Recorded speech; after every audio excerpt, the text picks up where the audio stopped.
Dear students, in this oral test, we are going to be asking you the use of modal verbs in sentences. All the students will be participating. First of all, Disha, your modal verb is may. Make a sentence. You may go now. This sentence is talking about giving permission. Can I go, sir? Can I go? What is this? Asking permission. Asking permission. Okay, another sentence. Can I take your phone? Yes. Make a sentence by using any modal verb. It may rain today. What is this talking about? Possibility. It might rain today. Yeah, what is this talking about? Sir, this sentence talking about possibility. We have to respect our elders. How to is used for moral duties. He can speak 5 languages. Can is used for abilities. You should do your homework on time. Should is used as a suggestion. Advice. It may rain today. In this sentence, may is used for possibilities. He could speak 5 languages when he was 12 years old.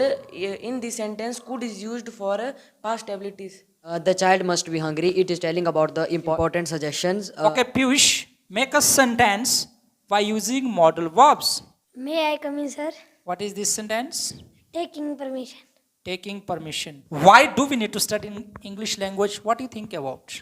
So to talk with the foreigners and If to there learn. is no foreigners, then can't we learn English language? No, sir, it is not important to talk with foreigners. We can also learn English language for our general knowledge. I think about.